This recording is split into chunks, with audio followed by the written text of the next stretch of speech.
get to choose from, and I was looking deeply, I did a lot of research around this as to what they term as a good supplement. And as a good supplement, what rates in there is the price.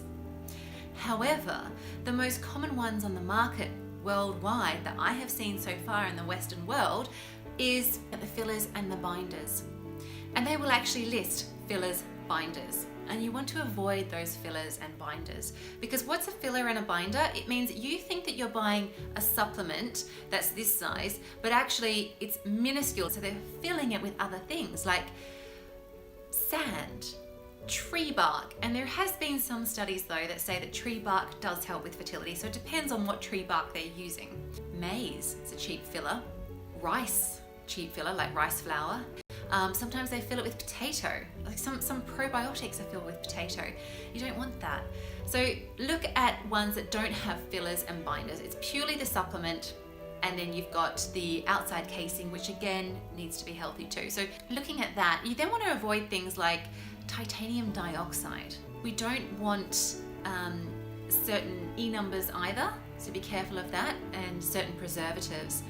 What I find a lot of in supplements is magnesium stearate.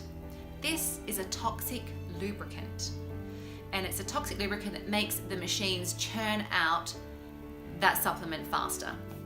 You don't want that. Why would you go out of your way to have a supplement that's creating more toxic exposure in your body? And the thing is, you might think, oh, it's just a minuscule amount and it doesn't matter when we're exposed to so much anyway.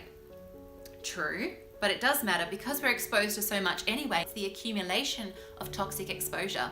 So don't invest in supplements that, one, are not from a natural source, and two, are full of fillers and binders and toxic lubricants like magnesium stearate. So other things as well that often sneak in are soy.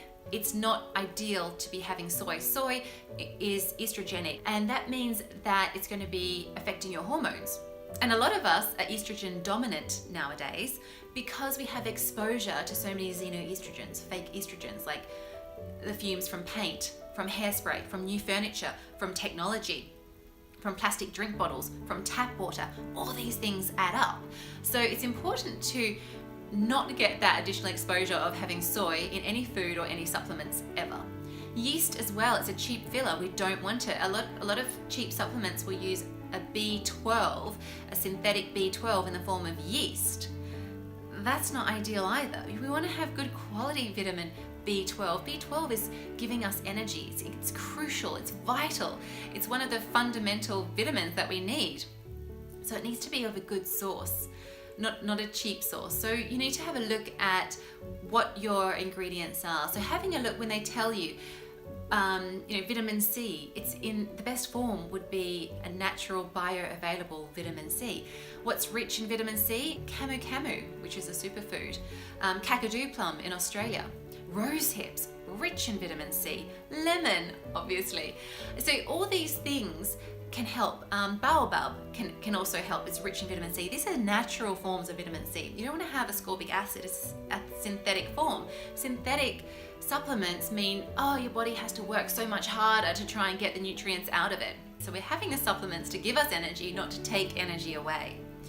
So look at that. You don't want any dairy products in it. Dairy's not that common. It might be common in probiotics, so do look into that. We don't want to have dairy at all.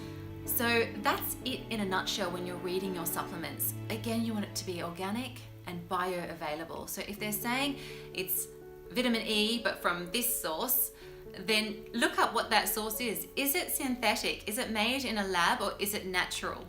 If you want more vitamin E, for example, then increase your amount of sunflower seeds. And when you have a whole food, for example, a seed, it's going to help your body absorb it.